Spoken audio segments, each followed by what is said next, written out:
Hi friends, ಎಲ್ಲರೂ ಹೇಗಿದ್ದೀರಾ?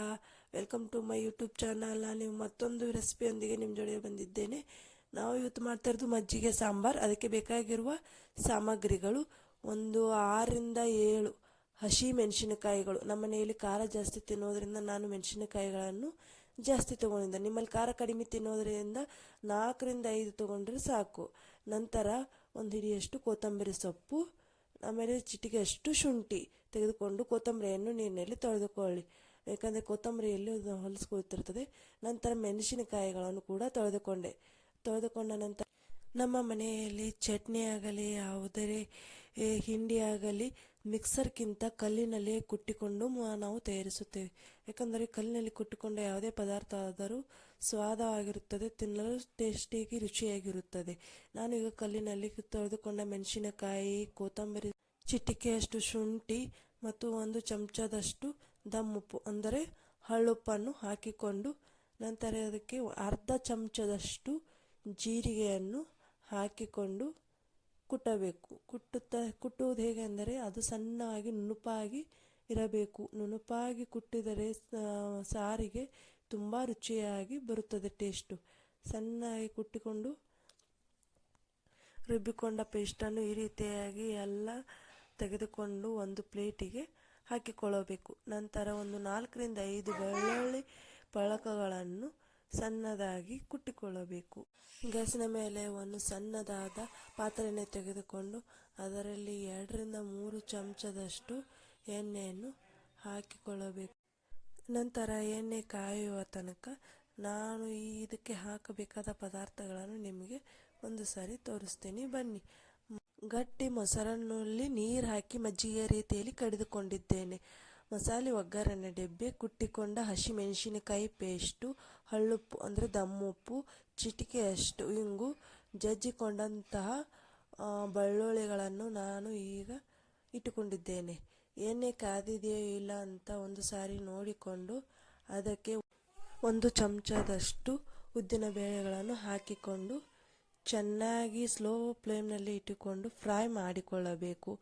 ಉದ್ದಿನ ಬೇಳೆ ಫ್ರೈ ಮಾಡಿದಷ್ಟು ಮಜ್ಜಿಗೆ ಸಾಂಬಾರಿಗೆ ತುಂಬ ಟೇಸ್ಟ್ ಬರುತ್ತದೆ. ಉದ್ದಿನ ಬೇಳೆ ಫ್ರೈ ಅಂದರೆ ಹಸಿ ಉದ್ದಿನ ಬೇಳೆ ವಾಸನೆ ಹೋಗಿ ಉದ್ದಿನ ಬೇಳೆ ವಾಸನೆ ಬರೋ ತನಕ ಚಮಚದಿಂದ ಫ್ರೈ ಮಾಡಿಕೊಳ್ಳುತ್ತಾ ಇರಬೇಕು. ಒಂದೇ ಕಡೆ ಬಿಟ್ಟರೆ ಭಾಳ ಫ್ರೈ ಆಗುತ್ತದೆ. ನಂತರ ಅರ್ಧ ಚಮಚದಷ್ಟು ಸಾಸಿವೆ ಕಾಳುಗಳನ್ನು ಹಾಕಿ ಸಾಸಿವೆ ಕಾಳುಗಳು ಚಟಪಟ ಅನ್ನುವಷ್ಟು ಫ್ರೈ ಮಾಡಿಕೊಳ್ಳಬೇಕು. ನಂತರ ಇಟ್ಟುಕೊಂಡಿರುವಂಥ ಬೆಳ್ಳುಳ್ಳಿ ಪೇಸ್ಟನ್ನು ಕೂಡ ಎಣ್ಣೆ ಒಗ್ಗರಣೆಯಲ್ಲಿ ಕೊಡಬೇಕು. ನಂತರ ಚಿಟಿಕೆಯಷ್ಟು ಇಂಗನ್ನು ಹಾಕಿ ಒಗ್ಗರಣೆ ಚೆನ್ನಾಗಿ ಫ್ರೈ ಮಾಡಿಕೊಳ್ಳಬೇಕು. ಒಗ್ಗರಣೆ ಫ್ರೈ ಮಾಡಿದಷ್ಟು ಟೇಸ್ಟ್ ತುಂಬ ಚೆನ್ನಾಗಿ ಬರುತ್ತದೆ.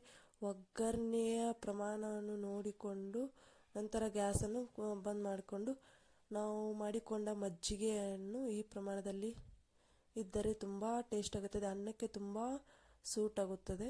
ನಂತರ ನಾವು ಕಲ್ಲಿನಲ್ಲಿ ಕುಟ್ಟಿಟ್ಟುಕೊಂಡಂಥ ಹಸಿ ಮೆಣಸಿನಕಾಯಿ ಪೇಸ್ಟನ್ನು ನಾವು ಈಗ ಒಗ್ಗರಣೆಯಲ್ಲಿ ಹಾಕದೆ ಮಜ್ಜಿಗೆಯಲ್ಲಿ ಹಾಕಿ ಚೆನ್ನಾಗಿ ಮಿಕ್ಸ್ ಮಾಡಬೇಕು. ಖಾರಿನ ಪ್ರಮಾಣವನ್ನು ನೋಡಿಕೊಂಡು ಸ್ವಲ್ಪ ಸ್ವಲ್ಪ ಮಿಕ್ಸ್ ಮಾಡುತ್ತಾ ಹೋಗಬೇಕು.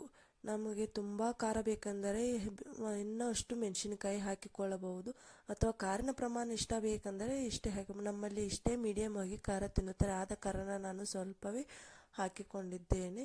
ಹಸಿಮೆಣಸಿನಕಾಯಿ ಮಜ್ಜಿಗೆಯೊಳಗೆ ಕೂಡಿಕೊಳ್ಳುವಂತೆ ಅದನ್ನು ಚೆನ್ನಾಗಿ ಮಿಕ್ಸ್ ಮಾಡಿಕೊಂಡ ನಂತರ ಒಗ್ಗರಣೆಯನ್ನು ಮಜ್ಜಿಗೆ ಹುಳಿಯಲ್ಲಿ ಹಾಕಬೇಕು. ಒಗ್ಗರಣೆ ತಣ್ಣಗಾದ ಮೇಲೆಯೇ ಮಜ್ಜಿಗೆ ಹುಳಿಯಲ್ಲಿ ಹಾಕಿದರೆ ತುಂಬ ಚೆನ್ನಾಗಿರುತ್ತದೆ. ಈಗ ಹಾಕಿದ ನಂತರ ಎಲ್ಲ ತುಂಬ ಚೆನ್ನಾಗಿ ಕೂಡಿಕೊಳ್ಳುವಂತೆ ಮಿಕ್ಸ್ ಮಾಡಬೇಕು. ಮಿಕ್ಸ್ ಮಾಡಿದ ನಂತರ ಅದನ್ನು ಮೇಲೆ ಕೆಳಗೆ ಮಾಡುತ್ತಾ ಅದರ ಪ್ರಮಾಣವನ್ನು ನೋಡಿ ನಮಗೆ ತುಂಬ ಲಿಕ್ವಿಡ್ ಬೇಕಾದರೆ ಇನ್ನು ಸ್ವಲ್ಪ ನೀರು ಹಾಕಿಕೊಳ್ಳಬಹುದು, ಅಥವಾ ಗಟ್ಟಿ ಪ್ರಮಾಣ ಬೇಕಾದರೆ ಇನ್ನು ನಮಗೆ ಮೊಸರು ಹಾಕಿದರೂ ಈಗೂ ಕೂಡ ಕೂಡಿಕೊಳ್ಳುತ್ತದೆ. ಮೊಸರಿನ ಪ್ರಮಾಣದ ಹುಳಿಯನ್ನು ನೋಡಿ ನಿಮಗೆ ಎಷ್ಟು ಸ್ವೀಟ್ ಬೇಕೋ ಅಷ್ಟು ಸ್ವೀಟನ್ನು ಮಾಡಿಕೊಳ್ಳಬೇಕು. ನಂತರ ಅದಕ್ಕೆ ನಾವು ಕೊನೆಯದಾಗಿ ಕೊತ್ತಂಬರಿ ಸೊಪ್ಪನ್ನು ಹಾಕಿಕೊಳ್ಳಬೇಕು. ಕೊನೆಯದಾಗಿ ಹಾಕಿಕೊಂಡರೆ ಕೊತ್ತಂಬರಿಯ ಸೊಪ್ಪಿನ ಸ್ಮೆಲ್ಲು ಸಾಂಬಾರಿನಲ್ಲಿ ತುಂಬ ಚೆನ್ನಾಗಿ ಬರುತ್ತದೆ. ಈ ವಿಡಿಯೋ ಎಲ್ಲರಿಗೂ ಇಷ್ಟವಾದಲ್ಲಿ ಲೈಕ್ ಮಾಡಿ, ಶೇರ್ ಮಾಡಿ, ಸಬ್ಸ್ಕ್ರೈಬ್ ಮಾಡಿ ಪ್ಲೀಸ್ ಫ್ರೆಂಡ್ಸ್.